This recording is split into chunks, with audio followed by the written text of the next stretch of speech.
બનાવીશ દેશી ચણાનું શાક, રસાવાળું, જે લગ્ન પ્રસંગોમાં બનતું હોય ખાટા મીઠું એવું દેશી ચણાનું શાક રસાવાળું. તો ચણા લીધા છે 1.5 વાટકી, તેને 7 થી 8 કલાક માટે પલાળી દીધા છે. ચણા એકદમ પલળી ગયા છે, તેને 3-4 પાણીએ ધોઈને લીધા છે. પછી મસાલો છે અને નમક છે. તો ચણાને આપણે પહેલાં બાફી લઈશું. ચાલુ કરશું, કુકર મૂકશું.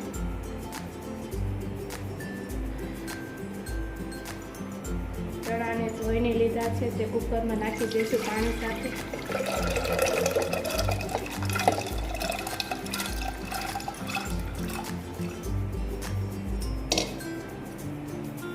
નમક નાખશું, સ્વાદ અનુસાર લઈશું. ગરમ મસાલો લીધો છે તે બાફવા સાથે જ નાખશું. સારી રીતે મિક્સ કરી કુકરનું ઢાંકણ બંધ કરી દઈશું. 3 થી 4 વિસલ થાય એટલે ચણા આપણા સરસ રીતે બફાઈ જશે.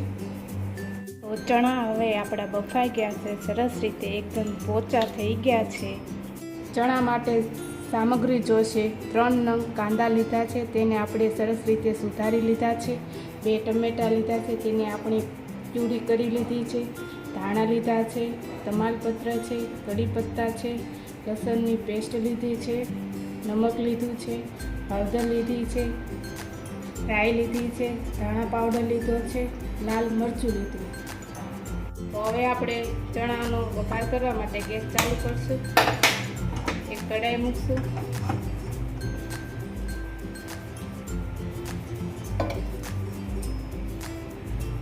બે ચમચ તેલ નાખશું.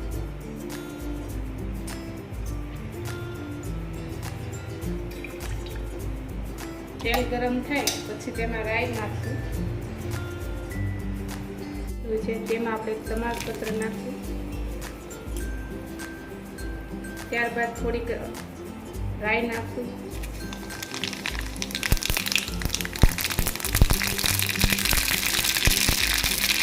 રાઈ તૂટી જાય પછી આપણે કઢી પત્તા નાખશું. ગેસ આપણે સાવ સ્લો કરી નાખશું વઘાર કરતી વખતે. લસણની પેસ્ટ નાખશું. બરાબર નાખી લેવાનું છે.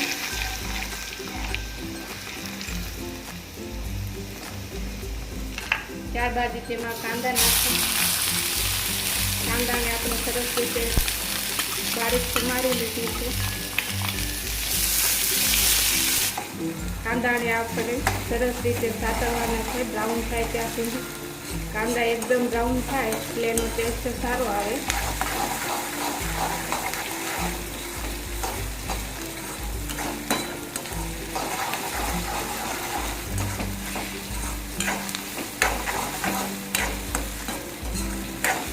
બ્રાઉન થવા માંડ્યા છે થોડા. ગેસ સ્લો રાખવાનો છે.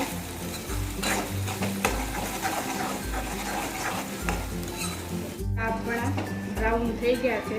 ત્યારબાદ એમાં ટમેટાની પ્યુરી નાખશું. તેને બરાબર મિક્સ કરી નાખશું.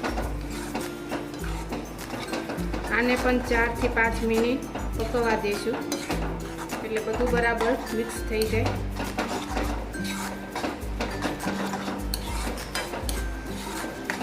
જે પ્યુરીમાં ટમેટાનું પાણી હશે તે બળી જશે અને બધું બરાબર મિક્સ થઈ જશે.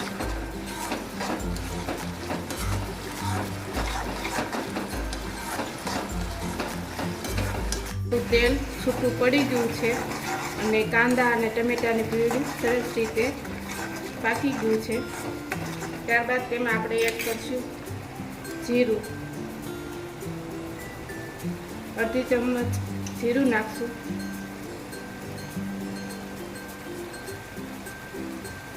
અડધી ચમચ હળદર નાખશું.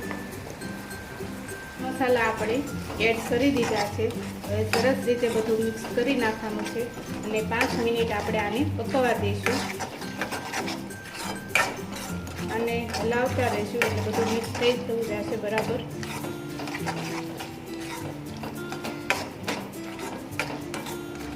પછી તેમાં ચણા એડ કરીશું.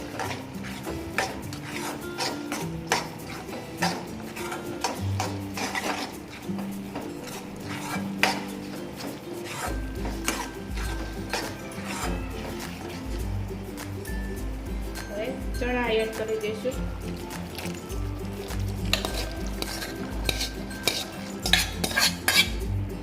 આને પણ બધું સરસ હલાવી નાખશું મિક્સ કરી.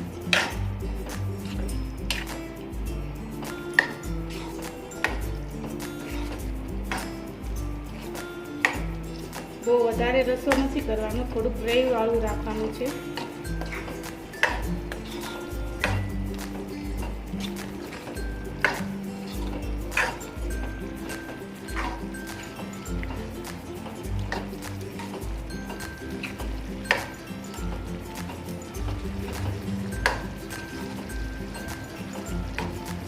પાંચ મિનિટ થાય પછી આપણે ગેસ બંધ કરી દઈશું. બધું મિક્સ થઈ જાય બરાબર. ચણાનું શાક તૈયાર થઈ ગયું છે. તેમાં આપણે થોડા દાણા નાખશું ઉપરથી. હવે સર્વ કરવા માટે વાટકામાં કાઢી લઈશું.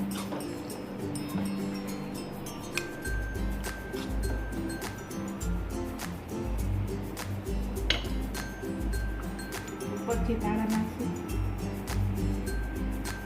તો તૈયાર છે આપણા રસાવાળું પણ નહીં અને ગ્રેવીવાળું ચણાનું શાક. જે લગ્ન પ્રસંગોમાં બનતું ખાટા મીઠું એવું ગ્રેવીવાળું રસાવાળું શાક. તો અમારી રેસીપી જોવા માટે અમારી ચેનલને સબસ્ક્રાઈબ કરો, લાઈક કરો અને શેર કરો.